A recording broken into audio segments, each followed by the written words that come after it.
তো মোটামুটি 1 ঘন্টা পার হয়ে গেছে, এখনও গেট খোলা হয়নি, দেখতে পাচ্ছেন এখনও চলে যাচ্ছে পাবলিকের সাথে।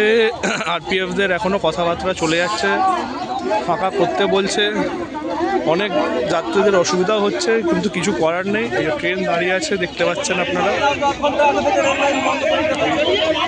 ট্রেন এখনও দাঁড়িয়ে আছে। আর ট্রেন পথেই এই লাইনেই চলছে, এখনও অবরোধ চলছে।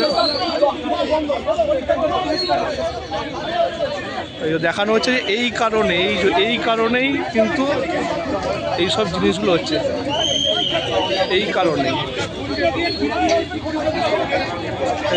আরপিএফদের দেখানো হচ্ছে, এই কারণেই, আর কোনো কারণ নেই। এই কারণেই অসুবিধাটা হচ্ছে, কারণ বাইক আরোহীরা কেউই যেতে পারছে না। হ্যাঁ যান। আরপিএফদের সাথে আমাদের কথা হচ্ছে, স্যারের সাথে কথা হচ্ছে। স্যার তো আশ্বস্ত করলেন যে এইটা সরিয়ে দেওয়া হবে আপাতত।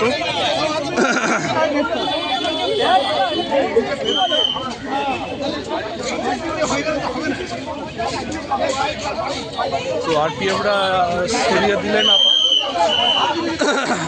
সরিয়ে দিলেন, ট্র্যাক লাইন করলেন। ট্রেন এখনও দাঁড়িয়ে, ট্রেন আসতে পারছে না। আরপিএফ দেখুন, দেখতেই পাচ্ছেন অনেকে জমা হচ্ছে। লোকও যাবে না, সাইকেলও যাবে না, একদম